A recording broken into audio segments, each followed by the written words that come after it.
બગલમાં છોકરું અને ગામમાં ઢીંઢોરો જેવો ઘાટ વિસાવદરમાં સર્જાયો છે.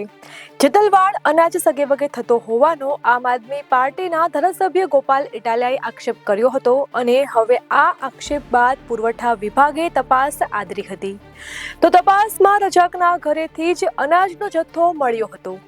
એટલે કે અમરેલી જિલ્લાના આપના સહમંત્રી રજાક પરમાર જ ખુદ ચોર નીકળ્યા. રજાક પરમાર ગોપાલ ઇટાલિયાના પ્રચારમાં પણ સામેલ હતા. તો રજાકભાઈ પરમાર પાસેથી 3,40,000ની કિંમતનો અનાજનો જથ્થો પકડાયો છે. અહીંયા તો મહત્વનું એ છે કે ધારાસભ્ય ગોપાલ ઇટાલિયાએ અનાજ સગેવગે થતો હોવાનો આક્ષેપ કર્યો હતો, પરંતુ તેમના જ નેતા ચોર નીકળ્યા છે. અનાજ કૌભાંડના આરોપ લગાવીને ગોપાલ ઇટાલિયા હવે ખુદ જ ભેરવાઈ ગયા હોય તેવું લાગે છે, કારણ કે આરોપી તેમની પાર્ટીના અમરેલીના સહમંત્રી છે. તો ભાજપે હવે ગોપાલ ઇટાલિયાને વળતો જવાબ આપ્યો છે અને આ બધું જ એક સ્ક્રિપ્ટ હોય તેવું જણાવ્યું છે. તારીખ 1 ઓગસ્ટના રોજ આમ આદમી પાર્ટીના વિસાવદરના ધારાસભ્ય ગોપાલભાઈ ઇટાલિયા વિસાવદર પોલીસ સ્ટેશન આગળ ઉપવાસ ઉપર ઉતર્યા અને અનાજના ગોટાળા બાબતે ગુનો દાખલ કરવાની એમણે વાત કરી.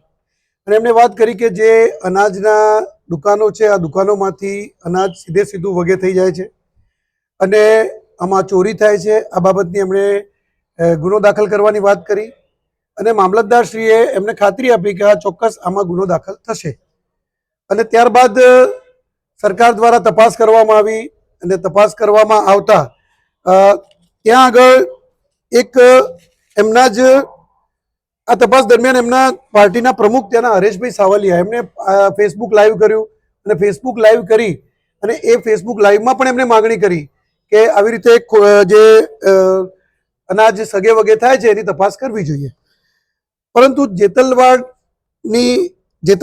ગામની જે અનાજની દુકાન હતી જેનો ઉલ્લેખ ગોપાલભાઈ ઇટાલિયાએ કર્યો હતો કે આ દુકાનમાંથી અનાજ સગે વગે થાય છે, એ દુકાનનો જથ્થો ત્યાંના ડીએસઓ એટલે ત્યાંના પુરવઠા અધિકારીએ તપાસ કરતા માલુમ પડ્યું કે જેના ઘરેથી જે આ જથ્થો પકડાયો એમનું નામ છે રજાકભાઈ જુસાભાઈ પરમાર. અને રજાકભાઈ જુસાભાઈ પરમાર એ આમ આદમી પાર્ટીના ત્યાંના અમરેલી જિલ્લાના તેઓ સહમંત્રી છે અને એ ત્યાંની એમની વેબસાઇટ પર પણ એમનું નામ છે અને હું પણ આપને જ બધા પુરાવા આપીશ. અને તેઓ ગોપાલભાઈ ઇટાલિયાની સાથે જ ફરે છે. એટલે પોતાની જ પાર્ટીના ચોરને છાવરવા માટે અથવા તો પોતાની પાર્ટીના ચોરને બચાવ કરવા માટે જ આ કાર્ય તેઓ કરી રહ્યા છે કે ચોરી થાય છે અને ચોરી જ્યારે પકડાય છે ત્યારે દિલ્હીમાં જે પ્રમાણે આમ આદમી પાર્ટીના એમના પ્રમુખ અને દિલ્હીના પૂર્વ મુખ્યમંત્રી જેઓ પણ ચોરીના કિસ્સામાં કે બીજા ઘણા બધા કિસ્સાઓમાં તેઓ જેલમાં ગયા.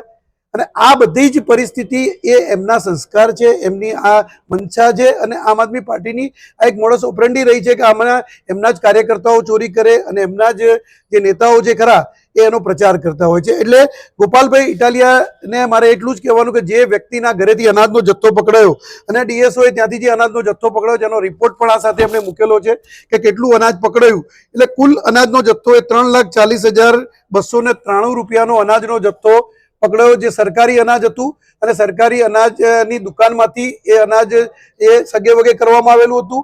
અને જેના માટે ગોપાલભાઈ ઇટાલિયા ઉપવાસ ઉપર ઉતર્યા હતા અને એમણે વાત કરી કે આ પકડવા જોઈએ. તો મારે એ કહેવાનું કે જે તંત્રની સામે તેઓ ઉપવાસ પર ઉતર્યા છે એ તંત્રે જ આ પકડ્યું છે અને જે પકડાયા છે એ એમની જ પાર્ટીના ત્યાંના સહમંત્રી છે અને એ એમની પાર્ટીનું જે ત્યાંની જે પ્રેસ નોટ છે એ પ્રેસ નોટમાં પણ એમને પ્રસિદ્ધ કરવામાં આવેલું છે કે એમની પાર્ટીના તેઓ સહમંત્રી છે. સાથે સાથે હું આપને એ પણ આપીશ કે તેઓ ગોપાલભાઈ ઇટાલિયાની સાથે પ્રચારમાં પણ હતા અને જ્યારે એ ઉપવાસ ઉપર ઉતરવાની વાત કરી ત્યારે પણ ગોપાલભાઈ ઇટાલિયાની સાથે રજાકભાઈ હતા અને એનો આ ફોટો પણ એમની સાથે છે. એટલે ગોપાલભાઈ ઇટાલિયાને મારે કહેવાનું કે પહેલા તમારી પાર્ટીમાં કેટલા ચોરો છે એ ચોરોની તપાસ કરો અને પછી તમે ઉપવાસ પર ઉતરવાની વાત કરો. તંત્ર ઉપર ખોટા આક્ષેપ કરવા ગુજરાતની અંદર આદરણીય ભૂપેન્દ્રભાઈ પટેલના નેતૃત્વમાં જે સરકાર ચાલી રહી છે એ સરકારની અંદર ક્યાંય આ પ્રમાણેના કિસ્સા બનતા નથી હોતા અને જે કિસ્સા બને છે એ તમારા જ માણસો કરે છે. એટલે એ પહેલા ગોપાલભાઈ ઇટાલિયા મારે એ કહેવું છે કે તમે તમારા ગિરેબાનમાં ઝાંકો અને તમારા પક્ષમાં કેટલા ચોર છે એના પહેલા બહાર લાવવાની વાત કરો અને પછી સરકારી તંત્ર ઉપર આંગળી ચીંધજો. અમારી તમામ માહિતીથી અપડેટેડ રહેવા માટે જોડાયેલા રહો ત્રિશુલ ન્યૂઝ સાથે.